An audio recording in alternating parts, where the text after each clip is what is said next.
Utang proyek kereta cepat Jakarta-Bandung Wus berdampak negatif terhadap 4 badan usaha milik negara yang terlibat. BUMN mana saja yang dimaksud? Apakah gara-gara utang Wus, BUMN ini bisa boncos? Lalu bagaimana detail kerugiannya? Kita bahas ya.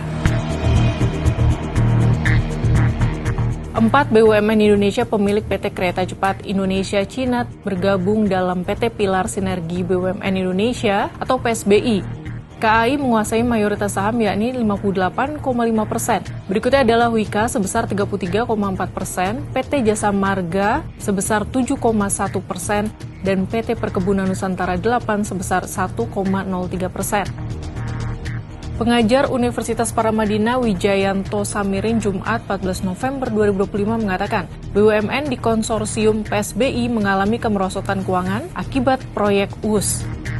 Saat ini pembayaran utang sekitar 1,5 triliun rupiah per tahun. Puncaknya pembayaran utang mencapai sekitar 5 triliun rupiah per tahun saat mulai membayar pokok utang. Sebanyak 60% dari defisit tersebut akan ditanggung PSBI. Wijayanto menyebut dengan kondisi keuangan saat ini, BUMN tersebut berpotensi kesulitan cash flow pada 2026 dan berisiko bangkrut. Jadi solusi penyelesaian utang idealnya disepakati dan mulai dieksekusi awal tahun 2026. Pengamat BUMN sekaligus Direktur Next Indonesia Center, Heri Gunawan menilai PT KAI akan menghadapi situasi penting berat. Selain perusahaan tersebut merupakan pemimpin konsorsium yang bertanggung jawab terhadap pinjaman. Wika sebagai pemegang saham terbesar kedua dalam PSBI berpotensi harus menambah modal. Jika tidak, sahamnya akan terdelusi. Wika juga tersandung tagihan terkait penambahan biaya atau cost of run hingga 6,1 triliun rupiah. Pencatatan piutang Wika berpotensi tidak tertagih karena masih bersengketa dengan KCIC hingga saat ini. Sementara PT Jasa Marga dan PT Perkebunan Nusantara 8 tetap terdampak negatif ketika mendapat tambahan modal. Saat KAI mendapat suntikan penyertaan modal negara, maka pihaknya akan menambah modal pada KCIC. Alhasil, saham-saham Jasa Marga dan PT PN8 akan terdelusi. Pertanyaan selanjutnya, bagaimana upaya untuk membayar utang proyek kereta cepat dan menyelamatkan 4 BUMN yang digerogoti utang WUS ini? Wijayanto Samirin berpendapat solusi terbaik dengan membagi atau split pembayaran utang. Utang terkait prasarana atau infrastruktur ditanggung pemerintah. Utang terkait sarana dan lain-lain atau rolling stock dan operasional dibebankan operator yakni BUMN atau Badan Pengelola Investasi Danantara.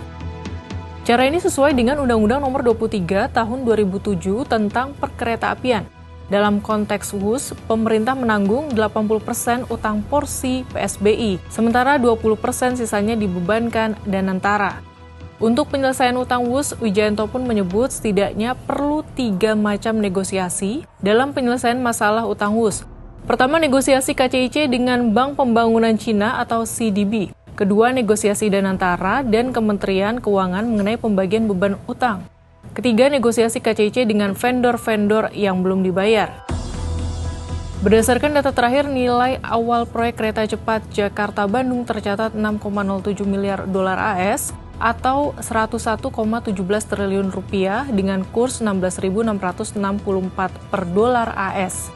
Dari jumlah itu, 75% dibiayai oleh CDB, yakni senilai 4,55 miliar dolar AS atau 75,82 triliun rupiah. Sisanya berasal dari setoran ekuitas pemegang saham senilai 1,52 miliar dolar AS atau setara 25,33 triliun rupiah.